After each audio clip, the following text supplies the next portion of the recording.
Hi guys, ಎಲ್ಲರಿಗೂ ನಮಸ್ಕಾರ. ಯಾರಾದರೂ ಹೊಸಬ್ರು ವಿಡಿಯೋ ನೋಡ್ತಾ ಇದ್ದಾರೆ ಲೈಕ್ ಮಾಡಿ, ಶೇರ್ ಮಾಡಿ, ಸಬ್ಸ್ಕ್ರೈಬ್ ಮಾಡಿ ಅಂತ ಹೇಳ್ತಾ ವ್ಲಾಗ್ ಸ್ಟಾರ್ಟ್ ಮಾಡೋಣ ಬನ್ನಿ. ಯಾವತ್ತೂ ಬೇಗ ಎದ್ದೇಳಿದ್ರು ನಾನು ನಿನ್ನೆ ಮಾತ್ರ ಬೆಳಗ್ಗೆ 7:30ಗೆ ಎದ್ದು ಶಿಸ್ತಾಗಿ ರೆಡಿ ಆಗಿದೆ. ಏನಕ್ಕೆ ಅಂದ್ರೆ ದೊಡ್ಡಬಳ್ಳಾಪುರ ರೋಡ್ಗೆ ಹೋಗಬೇಕಾಗಿತ್ತು. ನಾನು ಗಾಡಿನೂ ಸೇರಿರಲಿಲ್ಲ, ನಿಧಾನಕ್ಕೆ ಹೋಗೋಣ ಅಂತ ಬೇಗ ರೆಡಿ ಆದೆ. ಡ್ಯೂಟಿಗೆ ಹೊರಡೋಕ್ಕೂ ಮುಂಚೆ ಅಕ್ಕವ್ರ ಮನೆಗೆ ಹೋಗಿ ಅಲ್ಲಿ ಮಾಡಿದಂತ ಬಾದಾಮಿ ಹಾಲನ್ನು ಕುಡ್ಕೊಂಡು ದಚ್ಚುಗೂ ಬಾಯಿ ಹೇಳಿ ಕೆಲಸಕ್ಕೆ ಹೊರಟೆ. ಪಾಪ ಏನಕ್ಕೋ ದಚ್ಚು ನೆನ್ನೆ ಬಾಯಿ ಮಾಡಿಲ್ಲ. ದಚ್ಚು ಅವಾಗ ತಾನೇ ಎದ್ದಿದ್ದ, ನಿದ್ದೆಗಣಿರ್ಬೇಕು ಅಂದ್ಬಿಟ್ಟು ನಾನು ಶಿಸ್ತಾಗಿ ಕೆಲಸಕ್ಕೆ ಹೊರಟೆ. ಗಾಡಿನ ತೆಗೆದು ತುಂಬಾ ದಿನ ಆಗಿತ್ತು, ಅದ್ರ ಮೇಲಿದ್ದ ಧೂಳು ತುಂಬಾ ದಿನದಿಂದ ಕೂತಿತ್ತು ಅಂತ ಗಾಡಿನ ಕ್ಲೀನ್ ಮಾಡಕ್ ಸ್ಟಾರ್ಟ್ ಮಾಡಿದೆ.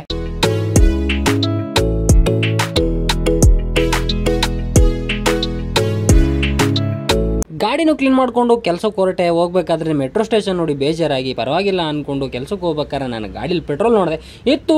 ಇನ್ನೂ ಸ್ವಲ್ಪ ಎಮರ್ಜೆನ್ಸಿಗೆ ಇರಲಿ ಅಂತ ಪೆಟ್ರೋಲ್ನ ಹಾಕಿಸ್ಕೊಂಡು ನಮ್ಮ ಮೆಜೆಸ್ಟಿಕ್ ರೋಡ್ ಕಡೆ ಬಂದೆ. ಯಾವಾಗಲೂ ನಮ್ಮ ಮೆಜೆಸ್ಟಿಕ್ ರೋಡಲ್ಲಿ ಇದೇ ಥರ ಖಾಲಿಗಿರಲಪ್ಪ ಅಂತ ಅನ್ಕೊಂತಿರ್ಬೇಕಾದ್ರೆ ಗೂಗಲ್ ಹಾಕ ದೊಡ್ಡಬಳ್ಳಾಪುರ ರೋಡ್ ಕಡೆ ನಡಿಯಪ್ಪ ಅಂತ ಹೇಳೋದು. ಸರಿ ಆಯ್ತು ಅಂದ್ಬಿಟ್ಟು ಆ ಕಡೆ ಹೋಗ್ಬೇಕಾದ್ರೆ ನಾನು ಕಂಡಿದ್ದೆ ನಮ್ಮ ಗಾಲ್ಫ್ ಸ್ಟೇಡಿಯಂನ ನೋಡ್ಕೊಂಡು ಇದೇ ರೋಡಲ್ಲಿ ಅಲ್ವಾ ನಮ್ಮ ರಾಕಿ ಬಾಯ್ ಮನೆ ಇರೋದು ಅಂತ ರೈಟ್ ಸೈಡ್ ನೋಡ್ಬೇಕಾದ್ರೆ ಅಲ್ಲೇ ಎತ್ತರವಾಗಿ ಬಿಲ್ಡಿಂಗು ಕಾಣಿಸ್ತಾ ಇತ್ತು. ರಾಕಿ ಬಾಯ್ ನೋಡಿಲ್ಲ, ರಾಕಿ ಬಾಯ್ ಇರೋ ಮನೆ ನೋಡಿದೆ ಅಂತ ಅನ್ಕೊಂಡು ಮುಂದೆ ಹೋಗ್ಬೇಕಾದ್ರೆ ನನಗೆ ಕಂಡಿದ್ದು ನಮ್ಮ ಅಪ್ಪು ಸರ್ ಮನೆ ಮತ್ತೆ ರಾಘಣ್ಣವ್ರ ಮನೆ. ಅವೆರಡು ಮನೆನೂ ನೋಡ್ಕೊಂಡು ನಾನು ಹಾಗೆ ಮುಂದೆ ಹೊರಟೆ. ಇನ್ನೇನಿದೆ ಇಲ್ಲಿ ನೋಡ್ಕೊಂಡು ಹೋಗುವಂಥದ್ದು ಅಂತ ಅನ್ಕೊಂಡು ಹೋಗ್ಬೇಕಾದ್ರೆ ನಾನು ಕಂಡಿದ್ದು ಮಾಲಾ ಫಿಶ್ ನೋಡ್ಕೊಂಡು ನಾನು ಹೋಗ್ಬೇಕಾಗಿದ್ದಂತ ಲೊಕೇಶನ್ಗೆ ರೀಚ್ ಆದೆ. ನಾನು ಲೊಕೇಶನ್ಗೆ ರೀಚ್ ಆದ್ಮೇಲೆ ನನಗೆ ಗೊತ್ತಾಗಿದ್ದು ನಾನೇ ಎಲ್ಲರಿಗಿಂತ ಮೊದಲು ಬಂದಿದ್ದೀನಿ ಅಂತ. ಮನೆಯಿಂದ ಟಿಫನ್ ಮಾಡ್ಕೊಂಡ್ ಬಂದಿರಲಿಲ್ಲ, ತುಂಬಾ ಹೊಟ್ಟೆ ಹಸಿದಿತ್ತು, ತುಂಬಾನು ಟೈಮ್ ಆಗಿತ್ತು ಅಂತ ಪಕ್ಕದಲ್ಲೇ ಇದ್ದಂತ ಒಂದು ಹೋಟ್ಲಿಗೆ ಹೋಗಿ ಟಿಫನ್ ಮಾಡ್ಕೊಂಡು ಮತ್ತೆ ಅದೇ ಅಪಾರ್ಟ್ಮೆಂಟ್ ಕಡೆ ಹೊರಟೆ. ಅಪಾರ್ಟ್ಮೆಂಟ್ ಒಳಗಡೆ ನಾನು ಡೀಟೇಲ್ಸ್ ಎಲ್ಲ ಎಂಟ್ರಿ ಮಾಡಿ ಹೋಗ್ತಿದ್ದಂತಾನೆ ನಮ್ಮ ಕಂಪ್ನಿ ಗಾಡಿ ಬಂತು. ನಮ್ಮ ಕಂಪ್ನಿ ಗಾಡಿಯಲ್ಲಿ ಇದ್ದಂತ ಐಟಮ್ ಎಲ್ಲ ತಗೊಂಡು ನಮಗೆ ಅಪಾರ್ಟ್ಮೆಂಟ್ ಅಲ್ಲಿ ಕೊಟ್ಟಿದ್ದಂತ ಸ್ಟಾಲ್ ಕಡೆ ಹೊರಟು ನಮ್ಮ ಕಂಪನಿ ಮ್ಯಾಟ್ರಸ್ ಮತ್ತೆ ಪಿಲ್ಲೋಸ್ ಗಳನ್ನ ನಮಗೆ ಕೊಟ್ಟಿದ್ದಂತ ಸ್ಟಾಲ್ ಒಳಗಡೆ ಈ ತರ ಸೆಟಪ್ ಮಾಡಿದ್ವಿ. ಸೆಟಪ್ ಎಲ್ಲ ಮಾಡಿ ಕಂಪನಿ ಗಾಡಿನೂ ಕಳಿಸಿ ಬೆಳಗ್ಗೆಯಿಂದ ಸಾಯಂಕಾಲ ತನಕ ಕೂತಿದ್ದೆ. ಕೂತು ಬೇಜಾರಾಗಿ ಎಂಟರ್ಟೈನ್ಮೆಂಟ್ಗೆ ಏನ್ ಮಾಡೋದು ಅಂತ ಯೋಚನೆ ಮಾಡ್ತಿರ್ಬೇಕಾದ್ರೆ ಅಲ್ಲಿ ನಮ್ಮ ಕನ್ನಡ ಸಾಂಗ್ ಹಾಕಿದ್ರು.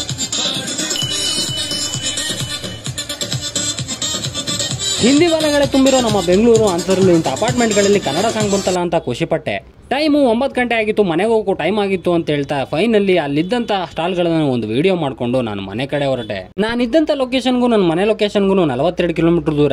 ಜ್ವರ ಬಂದಿರೋ ನನ್ನ ಗಾಡಿನ ಸ್ಪೀಡಾಗಿ ಓಡ್ಸಕ್ ಆಗಲ್ಲ ಅಂತ ನಿಧಾನಕ್ಕೆ ಮನೆಗೆ ಹೊರಟೆ. ಗೂಗಲ್ ಅಕ್ಕ ತೋರಿಸಿದಂತ ಕಲ್ಲು ಮುಳ್ಳು ಗುಂಡಿ ಕತ್ಲೆ ಎಲ್ಲಾ ರೋಡ್ನು ದಾಟಿ ಕಂಠೀರವ ಸ್ಟುಡಿಯೋ ಮುಂದೆನೆ ಪಾಸ್ ಆಗಿ ನಮ್ಮ ಮನೆಗೆ 11 ತಲುಪಿದೆ. ಮನೆಗೆ ಬಂದಿದ್ದು ಲೇಟ್ ಆಗಿದ್ದು, ಹೊಟ್ಟೆ ತುಂಬಾ ಹಸಿತಾ ಇತ್ತು, ಕಣ್ಣಿಗೆ ಬೇರೆ ನಿದ್ದೆ ಬರ್ತಾ ಇತ್ತು ಅಂತ ನನ್ನ ಹೆಂಡತಿ ಹಾಕೊಟ್ಟಿದ್ದಂತ ಚಪಾತಿಗಳನ್ನ ತಿಂದು ನನ್ನ ಹೆಂಡತಿ ಜೊತೆ ಒಂದು ಪೋಸ್ ಕೊಟ್ಟು ವ್ಲಾಗ್ ಎಂಡ್ ಮಾಡಿದೆ. ಓಕೆ ಗಾಯ್ಸ್, ಇಷ್ಟೇ ನೆನ್ನೆ ವ್ಲಾಗ್ ಅಂತ ಹೇಳ್ತಾ bye. Thank you for watching. ಯಾರಾದ್ರೂ ಹೊಸಬ್ರು ವಿಡಿಯೋ ನೋಡ್ತಾ ಇರಲ್ಲ ಮಿಸ್ ಮಾಡದೆ ಸಬ್ಸ್ಕ್ರೈಬ್ ಮಾಡಿ, ಶೇರ್ ಮಾಡಿ, ಕಾಮೆಂಟ್ ಅಂತೂ ಮಿಸ್ ಮಾಡದೆ ಮಾಡಿ ಅಂತ ಹೇಳ್ತಾ thank you for watching. Love you all. Bye.